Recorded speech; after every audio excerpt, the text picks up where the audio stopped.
Good morning, students of class 5th. Now we are going to continue EVS.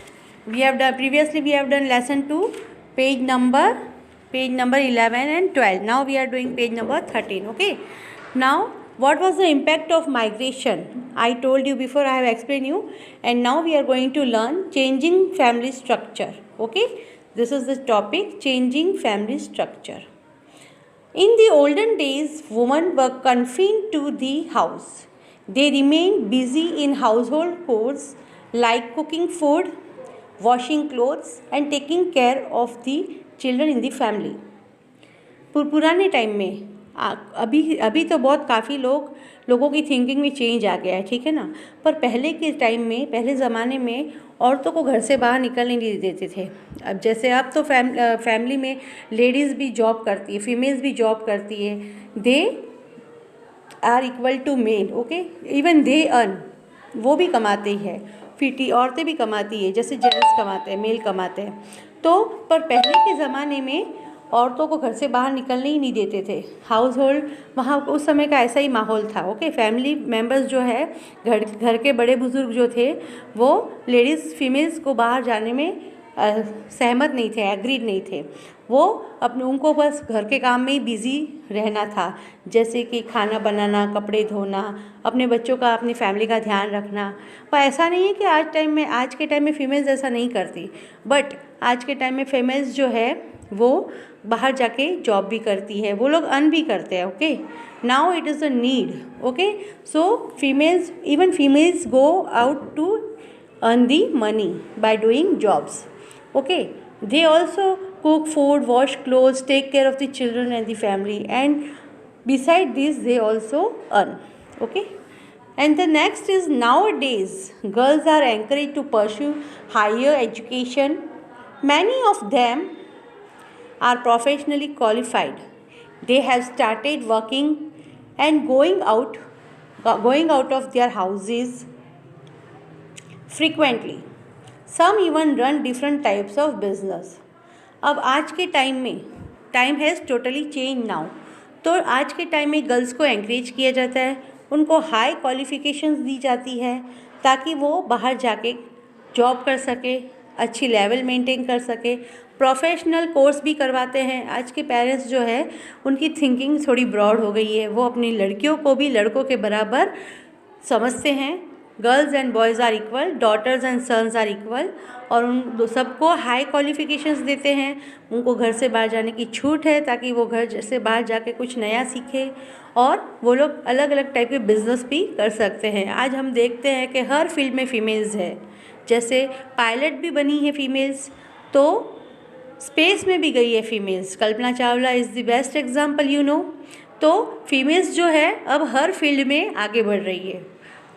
Now time has changed, and according to that, females have got many opportunities. Okay.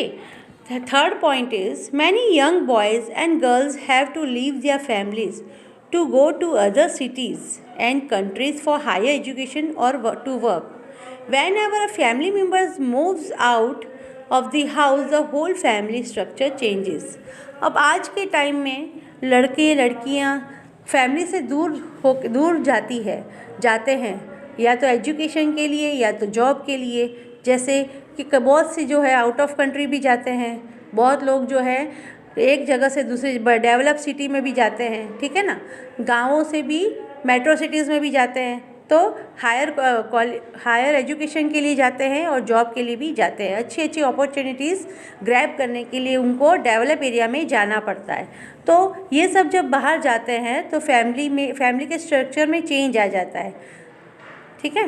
यही यहाँ पे हम लोगों को बताना है। यहाँ पे पॉइंट है फैक्ट टू नो। तो यहाँ पे है, in some parts of Meghalaya the husband lives with his wife family. अब हमारे इंडियन कल्चर में तो ऐसा है ना कि जब लड़कियों की शादी होती है, लड़कियाँ जो है अपने ससुराल चली जाती है, हस्बैंड के घर चली जाती है। पर मेघालय में ऐसा है कि हस्बैंड जो है वो वाइफ की फैमिली के साथ रहता है, ठीक है ना। ये है। अब डिड यू नो, आप सुनो, in ancient time women were confined to the house hold days, but now all has change due to the education. Ancient time मतलब पुराने काल में, प्राचीन काल में औरतों को घर के बाहर नहीं जाने देते थे, वो लोग घर में ही, घर के कामों में ही व्यस्त रहती थी। पर because all of them have now educated, सब लोग एजुकेटेड है, क्वालिफाइड है, तो अब फीमेल सबकी थिंकिंग चेंज हो गई है और औरतों को बाहर जाके, फीमेल्स को बाहर जाके जॉब करने की और हाई क्वालिफिकेशंस के लिए बाहर जाने की पूरी अनुमति दी जाती है, ठीक है ना। अब the next point is when a girl gets married she has to leave her parental home and set up a new home with her husband. This also brings change in her family as well as her husband's family. The birth of baby also brings a change in the family structure. अब यहाँ बताया जब लड़कियों की शादी हो जाती है उनको अपना मायका, पापा का घर छोड़ के अपने पति के घर ससुराल जाना होता है, तो इसकी वजह से मायके वाला पेरेंटल जो होता है, मायके वाला फैमिली जो है उसके स्ट्रक्चर में भी चेंज आता है और हस्बैंड की फैमिली में भी चेंज आता है, ठीक है ना। वहाँ से एक मेंबर जाता है तो यहाँ पे एक मेंबर बढ़ जाता है और जब कोई बच्चा बर्थ लेता है, बेबी बॉर्न होता है, तो उस समय भी फैमिली का स्ट्रक्चर जो है वो चेंज हो जाता है। ओके,